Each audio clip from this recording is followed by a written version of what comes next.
So what is civil service? Already defined all those definitions. The history as well. You all know that the term service means to serve the people. There is no doubt about that, right? Basically, to serve means to help others. So civil service means to help others. Others mean the people or the citizens of the country. So going by that definition, the professions of doctor.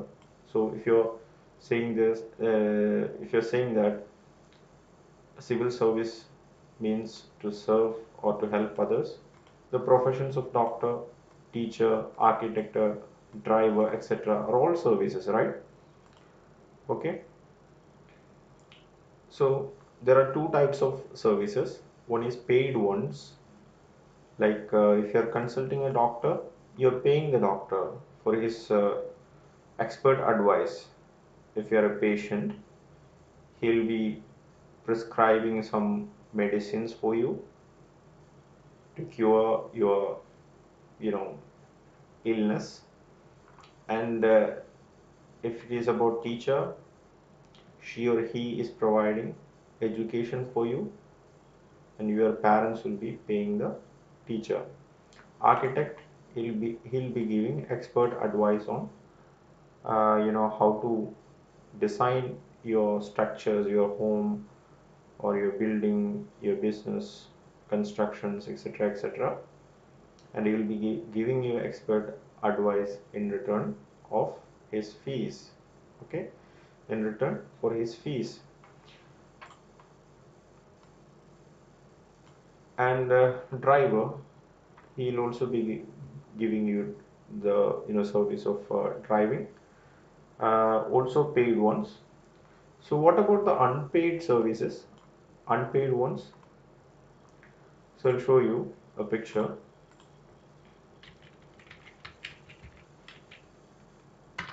You might have heard about langars, right? Free meals given in gurudwaras. So in Sikhism, in Sikh religion, a langar or a kitchen is the community kitchen of a gurudwara, which serves meals to all free of charge, right? It's a service free of charge, regardless of religion. Okay, they don't consider your religion when they are serving food. They don't consider your caste. They don't consider your gender. They don't consider your economic status or ethnicity. People sit on the floor because they consider everyone equal. Okay, in Sikh religion, everyone is equal. There are no discriminations. So people sit on the floor and eat together, and the kitchen is maintained and serviced by the Sikh community volunteers. The meals served at Langar are always vegetarian in nature. So you can see the picture. Meals are being served by the volunteers from the Sikh community, right? And people from different nationality, different religion, different caste, different race, different, creed. Everyone is sitting on the floor and taking food, which is a great sight to see, right? So this is an unpaid service. It is not a paid one. It's an unpaid service. So now you already know about the term service. What about civil? What about the term civil? Just like the above definition, civil service means to serve or help the civilians, that is the common people of the country. So civilians, helping civilians means, or civilians, the term civilians means common people of this country. Okay, so how to help them? The civil servants must have power to help them. So by being a part of the executive organ of the government, executive means the body of people who executes the laws passed by the legislature. So let me show you the term executive. Executive. Okay, it's a part of the, it's a branch of the government. Short for executive branch or executive power is the part of government that enforces the law and has a responsibility for the governance of a state. So, two important points. One is their duty, the executive part of the government. Okay, their duty is to enforce the laws created by or enacted by the legislature, another organ of the government. So they have responsibility for the governance of a state. They are enforcing the law as well as they are governing the state. Okay, the development role is also coming under the executive. In political systems based on the principle of separation of powers, so Indian constitution envisages the principle of separation of powers, right?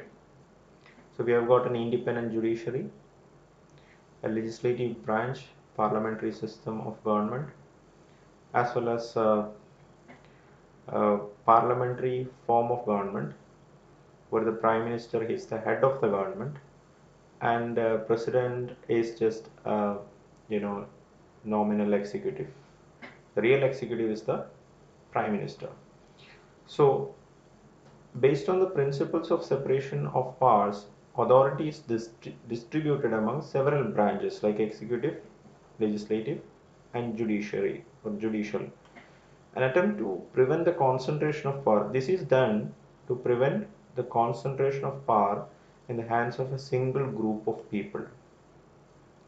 Say, for example, if you're talking about a presidential form of government, all the power will be concentrated in one single personality.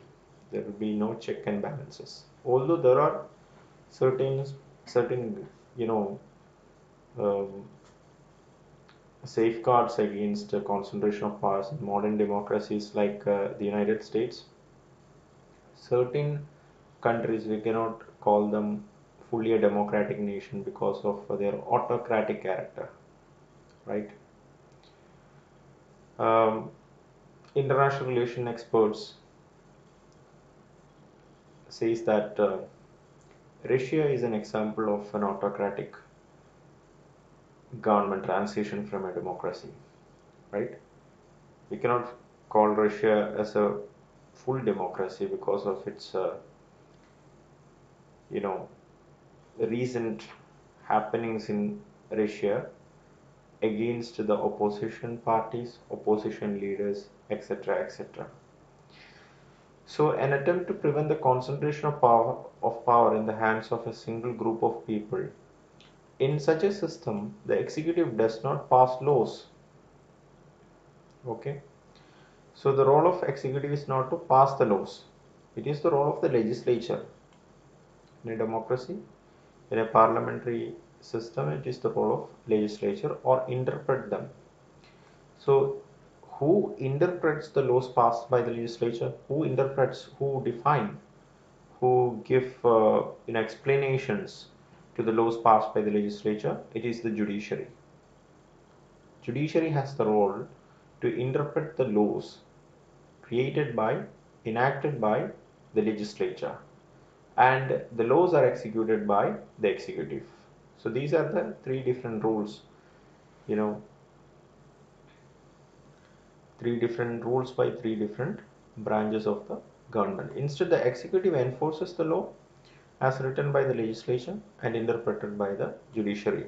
The executive can be, so when you're talking about civil servants, they belongs to the executive branch of the government, not the legislature and not the judiciary.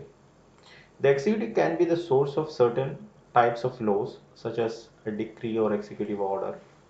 So the executive, we can also say that in certain cases the executive can be also the source of certain types of laws like executive order or decrees or subordinate legislations. Okay, Executive bureaucracies are commonly the source of regulations as well.